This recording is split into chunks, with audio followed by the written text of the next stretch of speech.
argument and said it was order 1, and it was like 1.2. So he basically got it correct. Yeah, they actually came around to arrest him at his house in England because he had worked on the bomb, and he actually worked at Los Alamos. But so you then basically you look at the plot of r versus time. So on a log, it's going to look like this, with a slope of 2/5. And basically, from the intercept, you get the coefficient. You get the coefficient. So he's saying this is 1, and then the coefficient gives you this, and you know what this is. Okay. But scaling arguments are sort of a black magic. But it's actually the best thing to do is to pose the problem formally. Usually, depending on what stage of one's career one is in. One approaches things differently. But when I was young, I used to try and I'd solve the problem, and I'd figure it all out analytically, and then at the end, I'd try and come up with a simple scaling argument to rationalize my result. But as you get older and more lazy, you go straight to the scaling argument. But it's very frustrating, and you should do both, because sometimes scaling arguments you can get it wrong. And I work with some excellent French physicists, and they always start and end with the scaling arguments, which can be rather frustrating. But I think it's nice to sort of combine. They have very good insight, very good physical insight. And it sort of relies on physical insight, the ability to do scaling, but it's sometimes nice to back it up as well. Okay, so we had this concept of surface tension, and so the dimensionless groups that come up when you're looking at interfacial problems. The lighting is not great in here. Can we kill those lights? I should mention another. Thanks. So we've seen surface tension is a force per unit length. This actually is the simplest way to measure the surface tension of an interface. Is a plate tensiometer. So let me just mention this.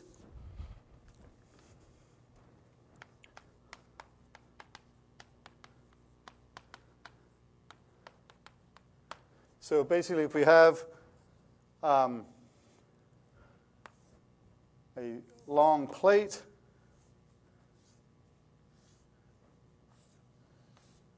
and we dip it into an interface,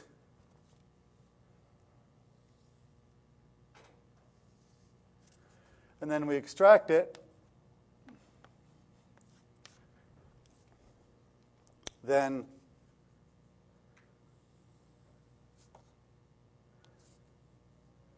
the maximum force that you're going to get from the surface tension is 2 sigma times the length of the plate. So this is L. So as you withdraw, basically what will happen is the thing will get stuck on the corners, and then you'll have this. Sorry, I should be in the opposite direction. You have then a force which is 2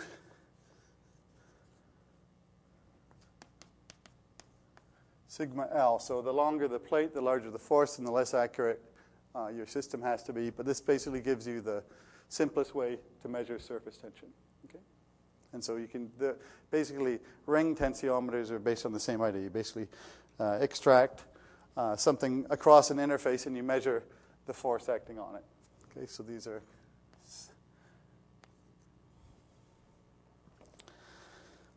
Okay, so yeah, right. So we were looking at dimensionless groups arising in interfacial flows, and so they're always these dimensionless groups are all. You can think of them as they're basically ratios of either forces or pressures or energies. So the first term you can think of as rho as a dynamic pressure over a curvature pressure. So rho u squared over sigma over A. This is a viscous stress to a curvature pressure, and this is hydrostatic to curvature pressures. And we saw basically, we're going to refine this picture today, but if you put a blob of fluid on a surface, it's going to spread under the influence of gravity, and it's going to be resisted by surface tension, and gravity will win generally when the blob is large. And by large, we say large relative to the capillary length. Okay, so now here's your next scaling. Did you guys work through this? So this is what sets the size of raindrops, which is definitely a problem that anyone who takes this course has to know how to solve. Okay, so it's actually not that obvious, but and so you have a couple of steps. So first you have to calculate the fall speed, because the fall speed is going to set the dynamic pressure, which is going to cause drop rupture, right? So you get the fall speed simply by balancing the aerodynamic drag with the weight of the drop. Okay, so the aerodynamic drag depends on the density of the air. The weight of the drop depends on the water density. So we have the aerodynamic drag on the left, so that's rho u squared a squared. And then we have the weight of the drop. Okay, so that gives us the fall speed, which goes like square root of GA. And we have the ratio of the densities in there necessarily. Okay? But the fall speed goes as square root of GA, A being the characteristic size of the drop. Okay? So, so what happens, so we can actually rationalize the first distortion of a drop. So what does your intuition tell you that a raindrop looks like, by the way? Artists always get this wrong. Artists always do this, right?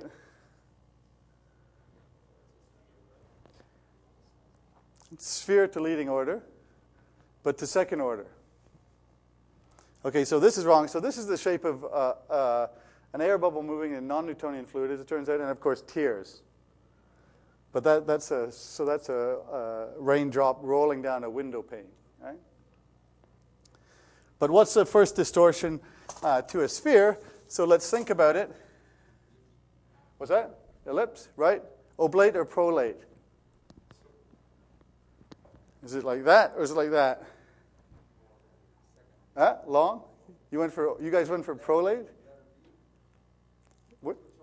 Yeah, multiple choice. A is this. B is this.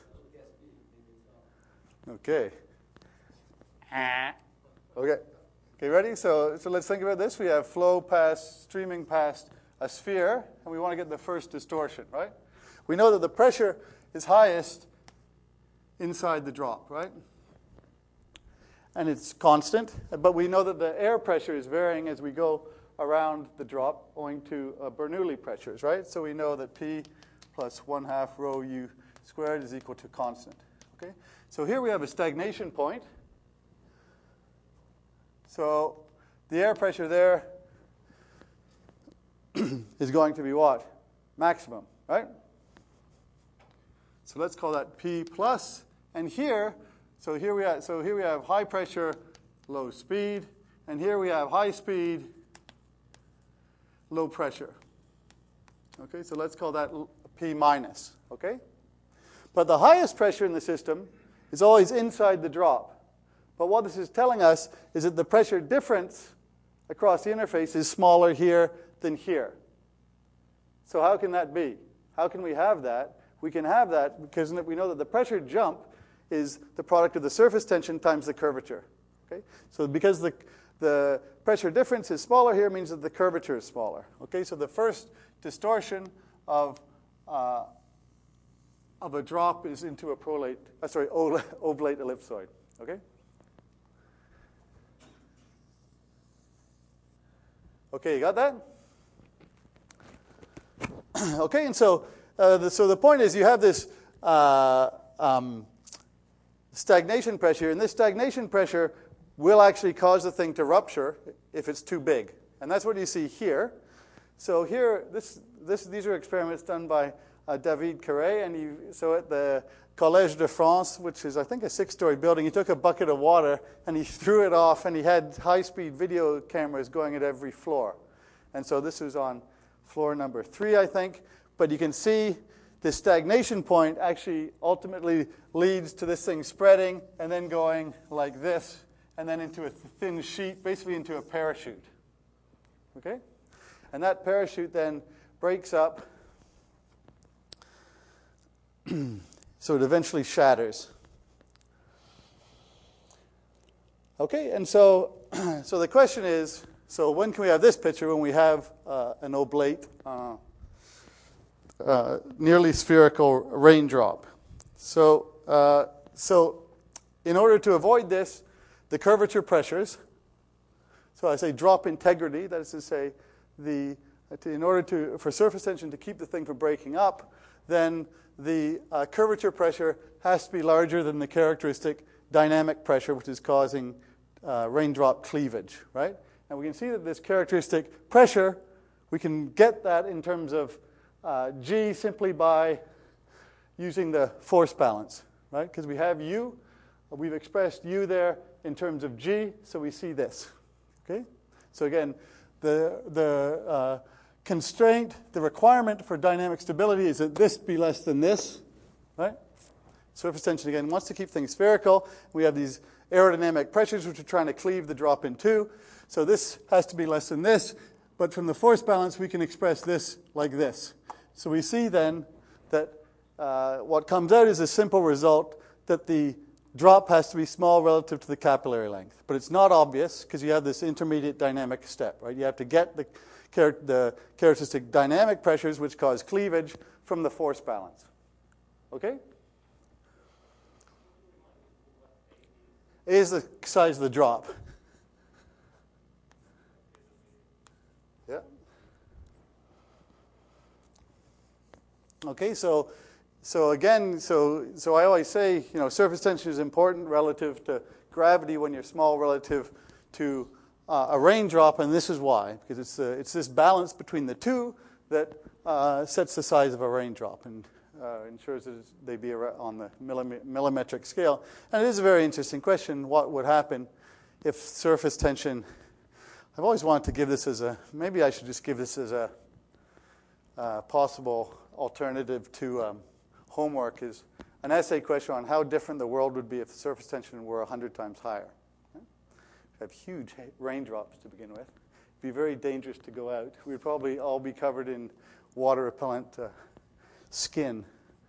But there are all sorts of interesting questions, dynamical issues that would come up. So that's the size of raindrops. So you can all do that now, right? Any questions?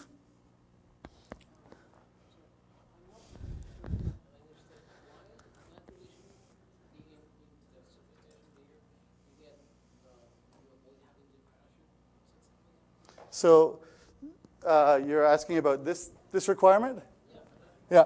So again, you have this picture here, the stagnation pressure causing, so you have these dynamic pressures around which basically want to break the drop up, right?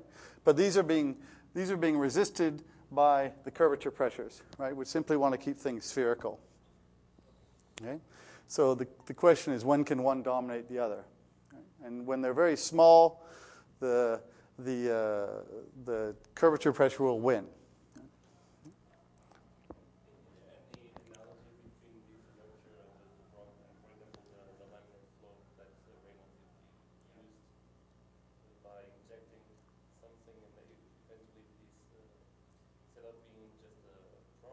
Uh-huh.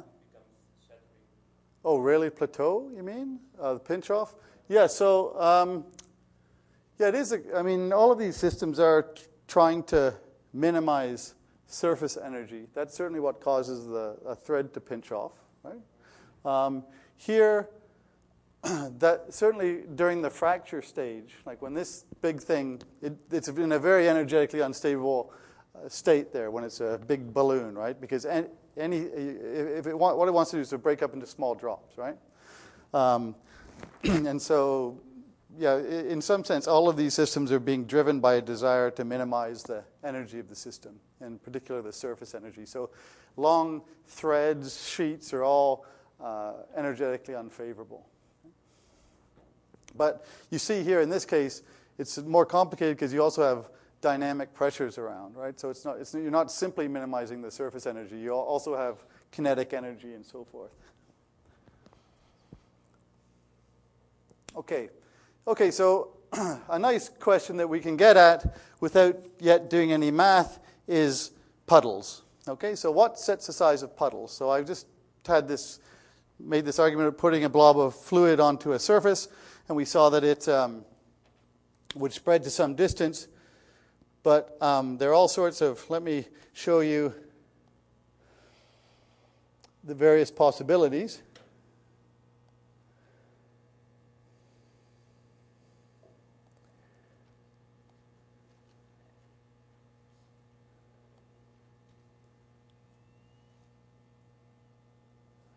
Okay, so here are 3 different blobs. And we know intuitively the higher the surface tension, the more the thing wants to be spherical, right? But we're seeing, so these are the surface tensions. So this is water's around 70. This is, I think, an oil, and this is mercury. So you can see basically the tendency to be spherical is determined by the amplitude of the, hold on here. By the amplitude of the surface tension, but there are also wetting effects. So it actually also depends on the chemistry of the interface.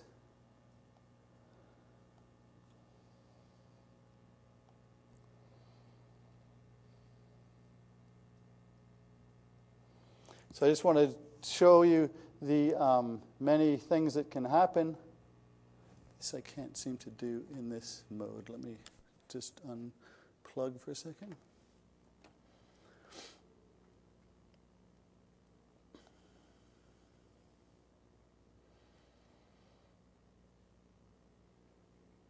Okay, so in addition to the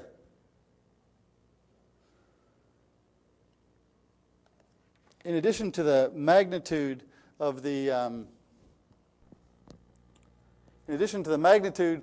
surface tension, there's going to be something called a contact angle, which is going to come in. And the contact angle depends on all 3 of the surface energies. So we've defined the surface tension, so that's the force per unit length or energy per unit area of this interface. There's also energy per unit area on this interface and on this interface. And all 3 combine to define the contact angle. And you can see that not only is the curvature different in these systems, but the contact angle is different. Okay? So we want to try and understand this.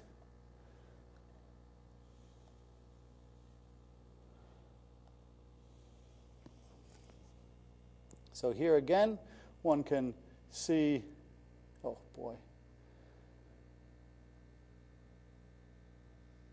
that doesn't help.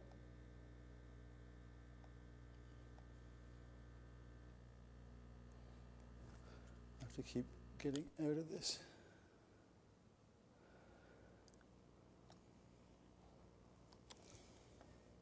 This was not designed for Macs. Okay, so here, 3 different possibilities.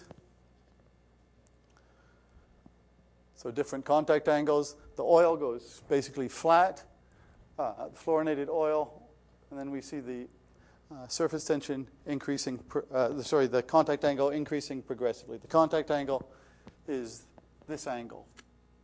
So the angle made from the inner surface to the tangent of the drop. Okay. So here's a case where you put the drop down. It just spreads in a very thin layer. So the fluid wants to be on the solid. It's energetically favorable to wet the solid. And typically the extent of wetting, so the extent to which this thing spreads, will depend on how clean the surface is and also the chemistry of the surface. So here, water on glass, we saw a nice drop with a well-defined contact angle. Now we're going to clean it. And the thing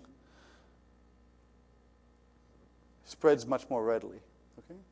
So it turns out that there's an impediment to contact line motion, which associated with roughness on the surface. So if you have a rough or a dirty surface, then the thing gets stuck as it tries moving. So here we see water on silicone. So he basically puts down a drop of silicone, coats the whole surface with silicone oil, and there you can see, oh, you can't even barely see there, can you? In any case, it's a very well-defined drop with no, which doesn't spread at all. Let's hope the next ones look a little better. Okay, so there's a partially wetting drop. That one's pretty clear.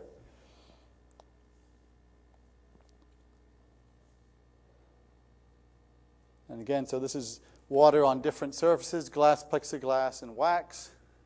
And you can see the difference, the different contact angles. Okay. So we want to understand how we rationalize these things. And these things are very important on a small scale, both technology and biology. Okay. So here, and we want to be able to rationalize the shapes. Okay. So what sets the size of a puddle? If you tell me the volume of a puddle, looks like these guys have a maximum depth, and we're going to see that in a moment.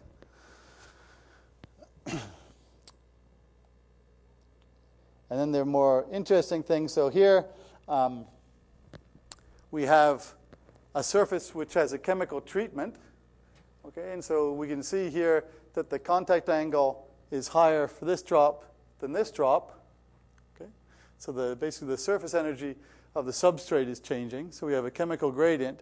That being the case, you can you can actually propel droplets. Okay, so here we put down a drop, and it prefers to be on one side than the other, so it actually moves spontaneously. And so this is a way for moving drops around on a solid surface.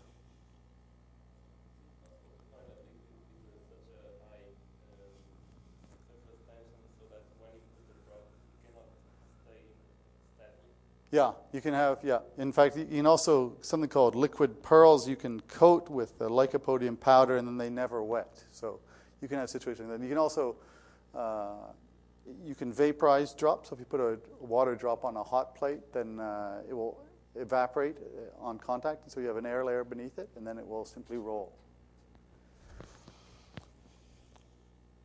Okay, so these are all basically variants on the same theme, which is fluid puddles, and so we're going to look at these now and try and rationalize. Oh, here's a slightly more exciting version of it. Has anyone ever seen one of these? The Brazilian pygmy gecko.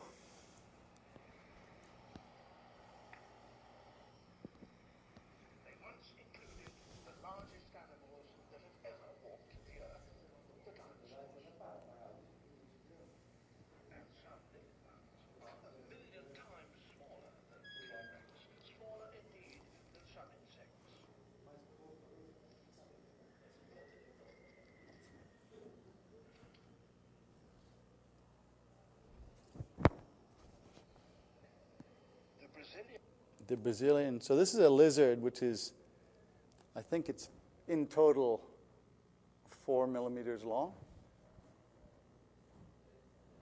Mice.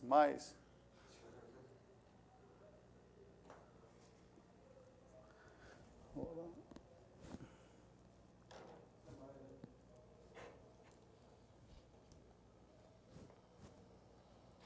I can't do anything on this side. The Brazilian pygmy gecko could sit comfortably on a fingertip.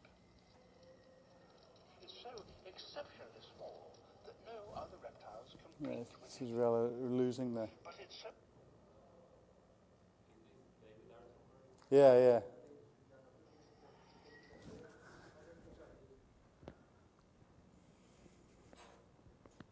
Yeah, that's good. That's getting better. I don't think we need it. We don't need any of the lights, though. I mean, let's kill all of them. All, yeah. There we go.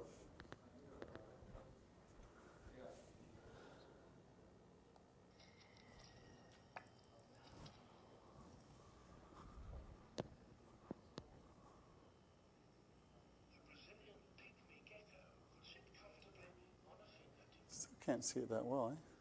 It's so exceptionally small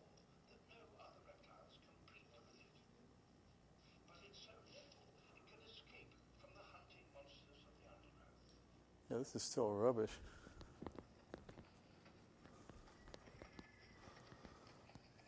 It's better here.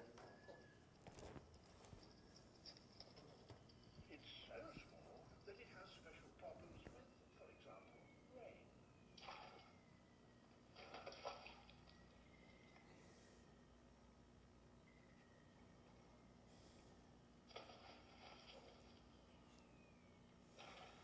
Drown in a drop, but its skin is hydrophobic. So watch this. You see that drop? Rain cannot wet it.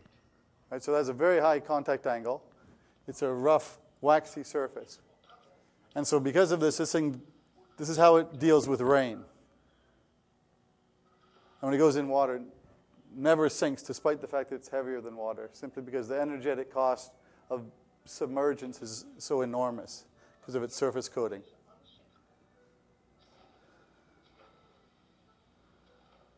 It's so light and its skin is It's not so light. Its skin is water repellent. They're usually pretty good. He got that one wrong, though, Attenborough.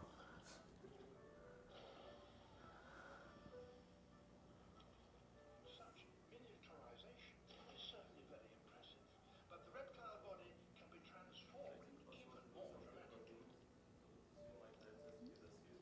What's that? Yeah, well, it would have you ever seen, I'll show later in the class, you know, there's this ridiculous thing that was going around YouTube about these guys who were running on water. They said they were running on water. Did you ever see this? Yeah, it's total nonsense. But they said, we've got water repellent shoes. I'm like,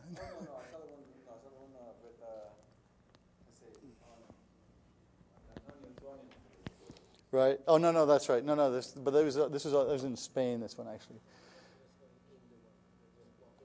Yeah, but again, different forces become important on different scales, and on a small scale, surface tension is important, wettability is important. So these very small creatures can benefit from having a water repellent surface.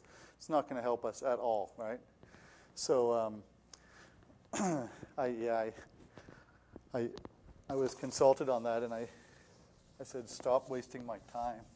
But, so it's actually kind of a cool video, though. And a few people bought it. So, okay, so this is what we're going to talk about now is wetting. And so the wetting of a solid by a fluid. So as we've seen that surface tension of an interface, a fluid gas interface like air water has an associated interfacial tension or energy per unit area. Same is true of the other surfaces. Okay. So the solid gas, a solid gas interface, a solid liquid interface all have energies per unit area. And the relative magnitudes of these sets the contact angle. So I'm going to first do, before we come to contact angles, I want to look at a relatively simple problem, which is puddles. Actually, I can probably finish up with this. Yeah, so we're going to finish up. So I'll derive this Young's relation. So this prescribes the equilibrium contact angle, theta E, which we see there. So again, this is that angle which is very large, for example, in the case of geckos. It's defined in terms of the three surface tensions in the problem. So that's the liquid gas, this is the solid liquid, and this is the solid gas. So those three energies combine to give you the equilibrium contact angle. And the easiest way to see that is that's simply the horizontal force balance at the contact line. So the contact line is the point of contact of the three phases. And that one can see, again, if we consider these are force per unit length, that's the horizontal component of the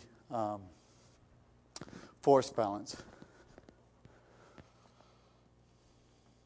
Okay, so I think I'm going to not need the.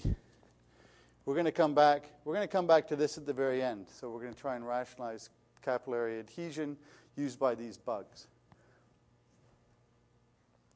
Okay, so I think I don't need that anymore. I'm going to just use the board now. So maybe if we can get the lights on and get rid of this. Can we do that? Let's take a break while we do that. How do we... Is this manual?